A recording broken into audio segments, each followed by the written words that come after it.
ಜಾಲತಾಣದಲ್ಲಿದ್ದಾರೆ. ನಾರಾಯಣಸ್ವಾಮಿ ಅವರೇ, ಬಿಜೆಪಿಯ ಹೋರಾಟ, ತಾನು ಕರಸೇವಕ, ನನ್ನನ್ನು ಬಂಧಿಸಿ ಅಂತೇಳಿ, ನಿಮಗೆಲ್ಲ ಅನಿಸುತ್ತೆ ಸರ್ಕಾರ ಇದರಲ್ಲಿ ಒಂದು ರೀತಿಯಲ್ಲಿ ಇಕ್ಕಟ್ಟಲ್ಲಿ ಸಿಕ್ಕಾಕೊಂಡ್ಬಿಡ್ತು? ಬಿಜೆಪಿ ಯಾವ ಕಾರಣಗಳನ್ನು ಪ್ರಮುಖವಾಗಿ ಇಟ್ಕೊಂಡು ಹೋರಾಟ ಮಾಡ್ತು? ಇದೀಗ ಆತನಿಗೆ ಜಾಮೀನು ಕೂಡ ಸಿಕ್ಕಿದೆ. ನೋಡಿ, ಕರ್ನಾಟಕದಲ್ಲಿರ್ತಕ್ಕಂಥ ಕಾಂಗ್ರೆಸ್ ಸರ್ಕಾರ ಸಿದ್ದರಾಮಯ್ಯನವರ ನೇತೃತ್ವದಲ್ಲಿ ಇವರು ಏನು ಡೆವಲಪ್ಮೆಂಟ್ ರಾಜ್ಯದಲ್ಲಿ ಮಾಡ್ಲಿಕ್ಕೆ ಸಾಧ್ಯ ಆಗದೆ ಇರತಕ್ಕಂಥ ಸಂದರ್ಭದಲ್ಲಿ ಈ ರೀತಿ ಡೈವರ್ಟ್ ಮಾಡಿ ಜನರ ಮನಸ್ಸನ್ನ ಸೆಳೆಯಬಹುದು ಅನ್ನೋ ಉದ್ದೇಶದಿಂದ ಇಂಥ ಕೆಲವು ಕಾರ್ಯಗಳನ್ನ ಮಾಡ್ಲಿಕ್ಕೆ ಪ್ರಾರಂಭ ಮಾಡಿದ್ದಾರೆ. ಇದಕ್ಕೆ ತಕ್ಕ ಪಾಠ ಜನ ಕಲಿಸ್ಲಿಕ್ಕೆ ಪ್ರಾರಂಭ ಮಾಡಿದ್ದಾರೆ. ಎಲ್ಲದಕ್ಕಿಂತ ಹೆಚ್ಚಾಗಿ 31 ವರ್ಷಗಳ ಹಿಂದಿನ ಯಾವುದೋ ಕೇಸನ್ನ ತಗೊಂಡು ಇವತ್ತು ಅದನ್ನ ದಂಡನೆ ಕೊಡ್ಲಿಕ್ಕೆ ಇವ್ರಿಗೆ ಸಾಧ್ಯ ಇದೆಯಾ? ಇದು ಕೋರ್ಟ್ಗೂ ಹೋಗಿ ಕೋರ್ಟ್ ಅಲ್ಲಿ ತೀರ್ಮಾನ ಆಗಿ ಇವತ್ತು ರಾಮ ಮಂದಿರನೇ ಇವತ್ತು ಜನರ ಕಣ್ಣು ಮುಂದೆ ನಿಲ್ತಕ್ಕಂಥದ್ದು ಇವತ್ತು ಸತ್ಯ ಆಗಿದೆ. ಇಂಥ ವಿಚಾರವನ್ನ ಈಗ ನೀವು ಶಿಕ್ಷೆ ಕೊಡ್ಲಿಕ್ಕೆ ಅಂತ ಹೇಳಿ ಅವರನ್ನ ದಂಡಿಸ್ಲಿಕ್ಕೆ ಹೋದ್ರೆ ಯಾರು ತಾನೇ ಸುಮ್ಮನೆ ಬಿಡ್ತಾರೆ? ಇದು ನೀವು ನೆಪ ಇಟ್ಕೊಂಡು ಮಾಡಿರ್ತಕ್ಕಂಥದ್ದು, ನಮ್ಮ ಕಾರ್ಯಕರ್ತರನ್ನ ಟಾರ್ಗೆಟ್ ಮಾಡಿರ್ತಕ್ಕಂಥದ್ದು. ಇಷ್ಟು ಮಾತ್ರ ಅಲ್ಲ, ಕನ್ನಡದ ಹೋರಾಟಗಾರರನ್ನ ನೀವ್ಯಾಕೆ ಇಮಿಡಿಯೇಟ್ಲಿ ಇವತ್ತು ಜೈಲಿಗೆ ಕಳಿಸಿದ್ರಿ? ನಾರಾಯಣಗೌಡರನ್ನ ಇವತ್ತು ಜೈಲಿಗೆ ಕಳಿಸಿದ್ದೀರಿ. ಯಾಕೆ ಕಳಿಸಿದ್ದೀರಿ ಗೊತ್ತಾ? ಇದು ನೀವು ಮಾಡಿದ ತಪ್ಪುಗಳು. ನಿಮ್ಮ ಸರ್ಕಾರ ಇವತ್ತು ಡೆವಲಪ್ಮೆಂಟ್ ಏನು ಅಭಿವೃದ್ಧಿ ಅನ್ನೋದು ನಿಮಗೆ ಗೊತ್ತೇ ಇಲ್ಲದಂತ ಪರಿಸ್ಥಿತಿ ಇದೆ. ಬರೀ ಗ್ಯಾರಂಟಿಗಳಲ್ಲೇನೆ ನಾವು ಆಟ ಆಡಬಹುದು ಅಂತ ನೀವು ತಿಳ್ಕೊಂಡಿದ್ರಿ. ಜನ ನಿಮ್ಮ ಮೇಲೆ ಮುಗಿಬೀಳ್ತಾ ಇರ್ತಕ್ಕಂಥದ್ದನ್ನು ನೋಡಿ ಅವರನ್ನ ಡೈವರ್ಟ್ ಮಾಡ್ಲಿಕ್ಕೆ ನಾರಾಯಣಗೌಡರನ್ನ ನೀವು ಇವತ್ತು ಜೈಲಿಗೆ ಕಳಿಸಿದ್ರಿ. ಯಾಕೆ?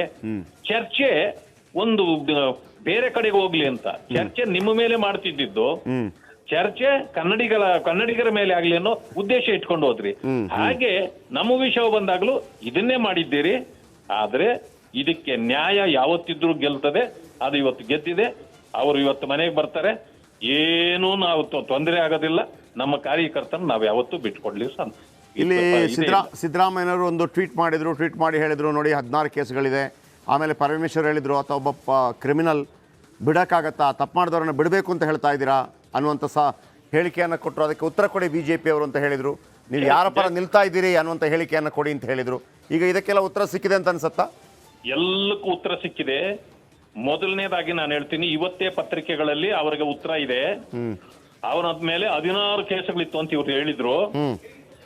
16 ಇಲ್ಲ, ಒಂದು ಕೇಸು ಉಳಿದಿರ್ಲಿಲ್ಲ. ಇದು ಒಂದೇ ಉಳಿದಿತ್ತು. ಅಂದ್ರೆ ಇದನ್ನ ರೀಓಪನ್ ಮಾಡಿರೋದು. ಇದು ಎಲ್ಲ ಸುಳ್ಳು. ಅಂದ್ರೆ ಈ ಸರ್ಕಾರದ ಮೊದಲನೇ ಅಸ್ತ್ರ ಸುಳ್ಳು, ದಾರಿ ತಪ್ಪಿಸೋದು.